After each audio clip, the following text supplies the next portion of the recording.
Hello friends, good evening and welcome to my YouTube channel English grammar tutorial. पिछली video में हमने आपको kinds of sentence के बारे में बताया था और आज हम डिस्कस करेंगे parts of sentence. Parts of sentence, kinds of sentence अलग हो गए और पार्ट्स ऑफ सेंटेंस अलग हो गए, यानी कि हम एक ही सेंटेंस को अलग अलग हिस्सों में डिवाइड करेंगे। पार्ट्स ऑफ सेंटेंस मेनली दो भागों में डिवाइड किया जाता है। नंबर फर्स्ट है सब्जेक्ट। सब्जेक्ट को हम हिंदी में बोलते हैं उद्देश्य। उद्देश्य द पार्ट, अब ये सब्जेक्ट होता क्या है? The part which names a person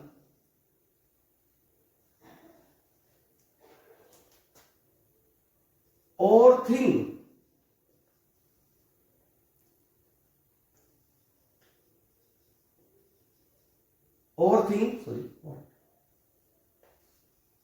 we are talking about.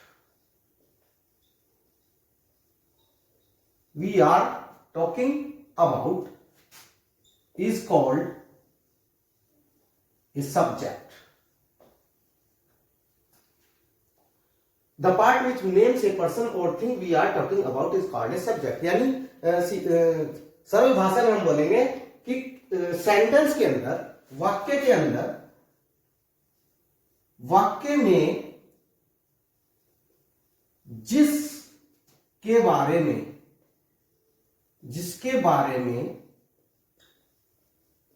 कुछ कहा जाए उसे सब्जेक्ट कहते हैं।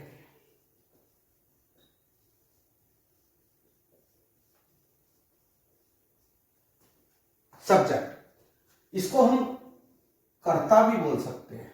कर्ता यानी करने वाला। सेंटेंस के अंदर जो कोई क्रिया कर रहा है उसे हम सब्जेक्ट बोलेंगे। इसे आप ऐसे भी समझ सकते हैं,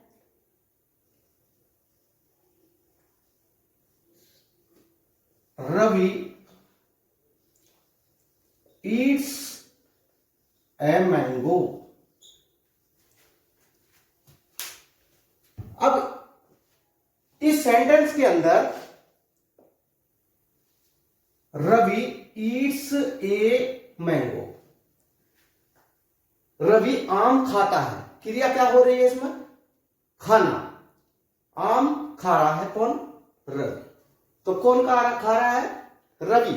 रवि इस सेंटेंस के अंदर क्रिया कर रहा है, तो इसका मतलब यहां पर कर्ता कौन है? हो गया रवि, इसके अंदर कर्ता हो गया। ये हो गया हमारा सब्जेक्ट। इसको जैसे हम निकालना चाहे कि सेंटेंस के अंदर कर्ता क्या है, तो हम क्रिया के साथ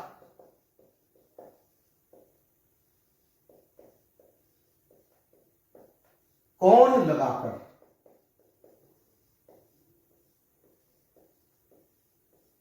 प्रश्न करेंगे तो जो उत्तर हमें मिलेगा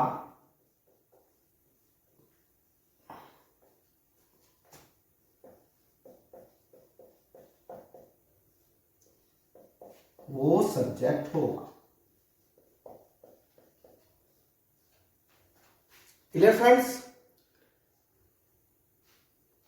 सब्जेक्ट यानी कि करने वाला।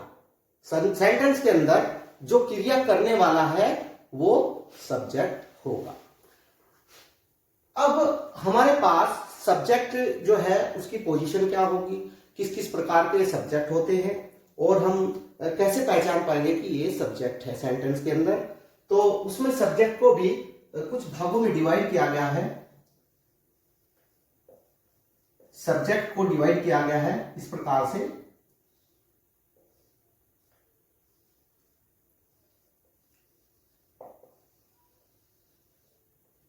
क्वालिफायर के अंदर और दूसरा हेड वर्ड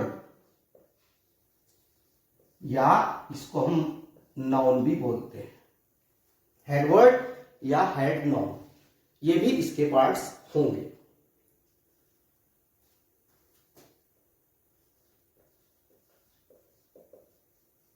सब्जेक्ट, दूसरा पार्ट जो होता है सेंटेंस के अंदर, उसे हम बोलते हैं प्रेडिकेट, यानी कि विधेय। अब इसके बारे में हम चर्चा करेंगे, फिलहाल हम सब्जेक्ट को ही लेकर चलते हैं। क्वालिफायर, हमारे पास सब्जेक्ट के दो पार्ट्स हमने यहां पे डिवाइड किए हैं। फर्स्ट पार्ट हमारा क्वालिफायर और सेकंड पार्ट हमारा हेडवर्ड। अब क्वालिफायर क्या हो गया? क्वालिफायर का मतलब हो गया जो क्वालिफाई करता है, विशेषता बताने वाला, विशेषता बताने वाला। हेडवर्ड या नाउन यानी वो मुख्य वर्ड, वो मुख्य चीज जिसके बारे में बात हो रही है। ये केवल जो क्वालिफायर है ये इसकी विशेषता बताएगा, यानी किस प्रकार का है नाउन। अब जो हमारे ये क्वालिफायर हैं, क्वालिफायर को भी हम डिवाइड करते हैं। पहला आता है हमारा डिटरमाइनर।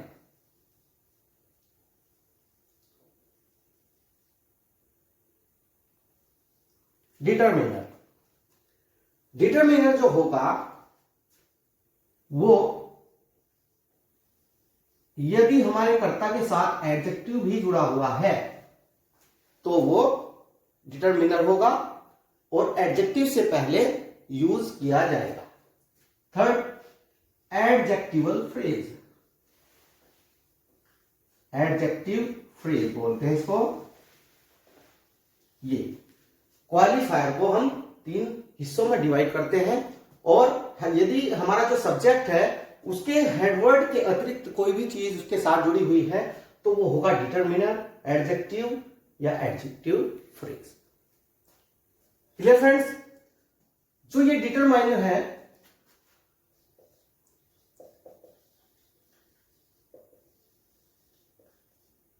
हमारे जो डिटरमिनर है वे एडजेक्टिव भी हो सकते हैं, प्रोनाउन भी हो सकते हैं और कुछ फ्रेजेस भी हो सकते हैं। तो मैं कुछ यहां पर डिटरमिनर्स लिख दे रहा हूं, जैसे a, an, the, few, some, any, many, neither, either,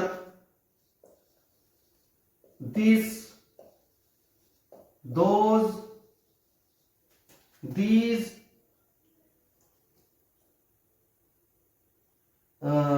first, second, etc. इनसे अतिरिक्त भी और डिटरमिनर होते हैं जो क्वालिफायर का कार्य करते हैं। इसका आप स्क्रीनशॉट ले लीजिए।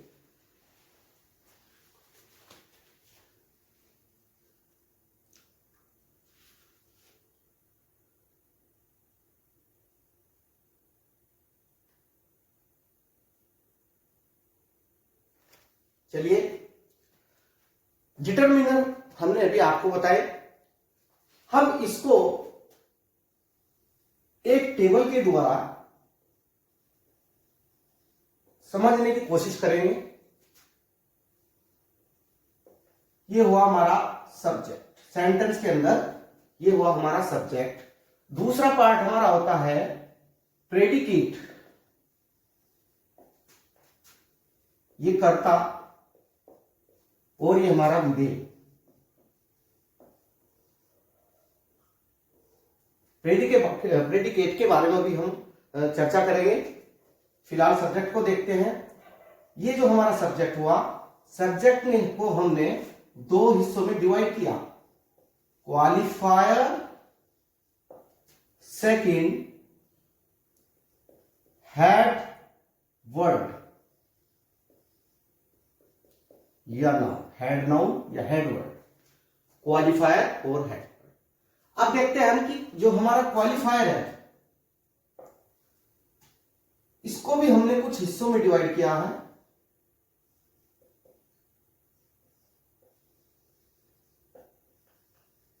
Determiner,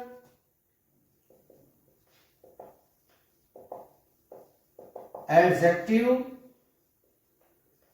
and adjective phrase. Friends, ये हमने डिवाइड किया है।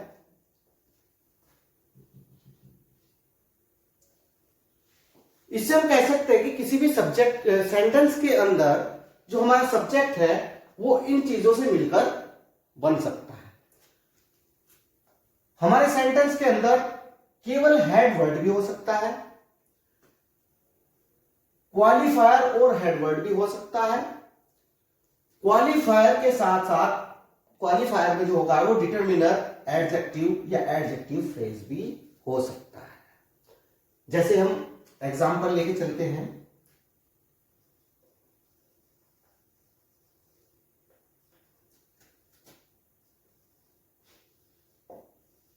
Birds fly, birds fly. दूसरा एग्जाम्पल लिखते हैं हम। A fat man ran away.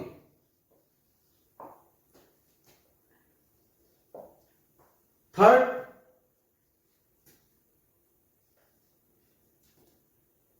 a black bird sitting in the tree flew away.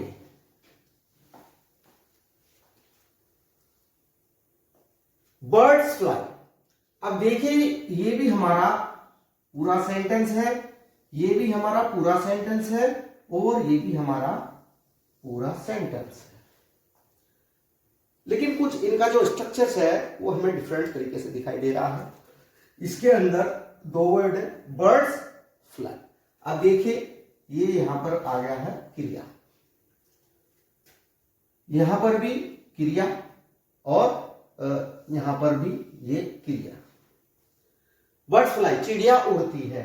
A fat man ran away, a black bird sitting in the tree flew away. अब देखिए मित्रों, इसके अंदर जो ये बर्ड्स है ये उड़ रही है, तो क्रिया जो करता है, हमने अभी बताया था कि जो सब्जेक्ट होता है क्रिया करने वाला यानी कर्ता, सेंटेंस के अंदर जो करता है वही सब्जेक्ट होगा। तो ये जो हमारा बर्ड्स है ये हमारा सब्जेक्ट हुआ, बर्ड्स। इस सेंटेंस के अंदर ए फैट मैन, मैन हमारा नाउन हुआ, उससे पहले फैट है। फैट क्या होता है? एडजेक्टिव। और ये हमारा हुआ ए। ए हमने आपको अभी डिटरमिनर्स के जो हमने वो बताए थे वर्ड्स, उसमें ए भी था, तो इसका मतलब ये हुआ हमारा डिटरमिनर। Clear friends? यहां पर आ जाते हैं। ए ब्लैक बर्ड, ये डिटरमिनर। ब्लैक हमारा हो गया है एडजेक्टिव। बर्ड नाउन है, सभी जानते हैं। सिटिंग इन द ट्री, पेड़ पर बैठी हुई। जब कोई हम वर्ड्स का समूह ऐसा लिखते हैं जिसका पूर्ण अर्थ ना हो, पूर्ण अर्थ ना हो, वो फ्रेज कहलाता है। और ये भी एक क्या है? फ्रेज ही है। ये हमारा क्या हुआ? फ्रेज।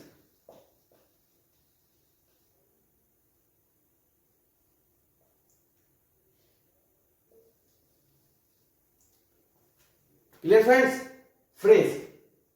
अब देखिए इस सेंटेंस के अंदर केवल हेडवर्ड है, इस सेंटेंस के अंदर डिटरमिनर, एडजेक्टिव और हेडवर्ड है, इस सेंटेंस के अंदर डिटरमिनर, एडजेक्टिव और एडजेक्टिवल फ्रेज भी है। यहां पर हमने इसको डिवाइडेशन किया था, उसी के आधार पर ये सेंटेंस लिखे गए हैं और आपको अच्छी तरीके से जो सब्जेक्ट है हमारा वो क्लियर हुआ होगा। अब इसके बाद जो है हम इसमें हमें एक बात का और पता लग रहा है कि ज्यादातर जो सब्जेक्ट हमारे यूज हुए हैं वे क्रिया से पहले लगे हुए हैं, क्रिया से पहले लगे हुए हैं। फ्रेंड्स, यानी अधिकतर यदि आपको पहचान करनी हो सब्जेक्ट की, किसी भी सेंटेंस के अंदर सब्जेक्ट की पहचान करनी हो, सिंपल सेंटेंस के अंदर या नेगेटिव सेंटेंस के अंदर, उसमें जो हमारी क्रिया होगी उससे पहले हमेशा सब्जेक्ट का प्रयोग होता है।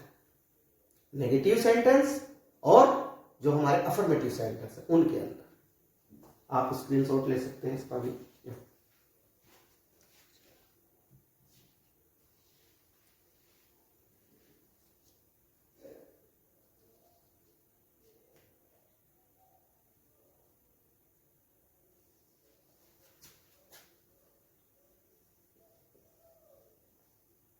Mohan jumps. A bird fly. A fat man ran away.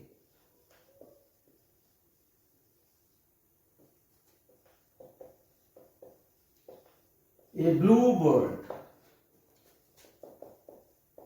sitting in the tree flew away.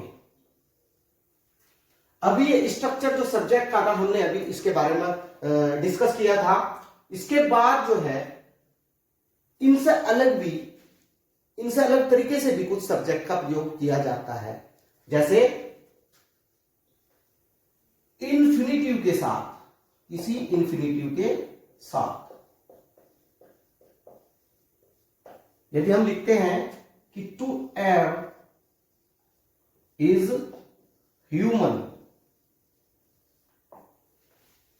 गलती करना मानव का स्वभाव है, तो ये जो हमारा इंफिनिटिव है ये भी सब्जेक्ट का ही कार्य कर रहा है, ये हमारा सब्जेक्ट हुआ। Second, walking is a good exercise. Walking is a good exercise, ये हुआ हमारा जीरंड। जीरंड के प्रयोग से हम सब्जेक्ट का यहां पर प्रयोग करें तो ये हमारा वॉकिंग जो है ये एक जीरंड है, लेकिन ये यहां पर सब्जेक्ट का कार्य कर रहा है, यानी कि एक नाउन का कार्य कर रहा है। और ये टू एयर है, ये भी यहां पर एक नाउन का ही कार्य कर रहा है। फर्स्ट, सेकंड, थर्ड, इट के प्रयोग द्वारा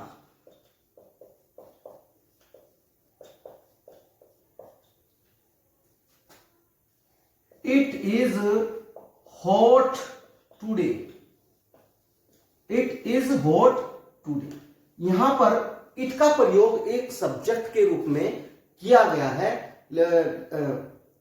यहां पर हम इसको बोलते हैं न्यूट्रल इट,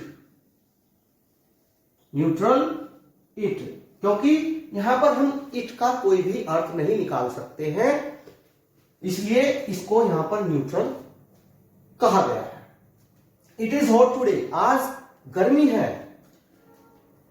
फोर्थ, देयर के प्रयोग द्वारा, देयर के प्रयोग द्वारा। फ्रेंड्स, इसी प्रकार there are 50 students in the class, यहां पर देयर को भी एक सब्जेक्ट के रूप में प्रयोग किया गया है, लेकिन देयर का भी यहां पर कोई भी मीनिंग नहीं निकलेगा, इसलिए इसको हम यहां पर बोलते हैं introductory. Introductory there, introductory there, ये केवल इंट्रोडक्शन के लिए प्रयोग किया जाता है, इसलिए यहां पर इसको इंट्रोडक्टरी देयर बोला गया है।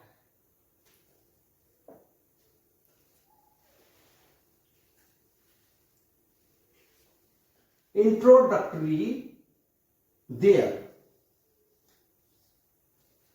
क्लियर फ्रेंड्स, आज की वीडियो में इतना ही।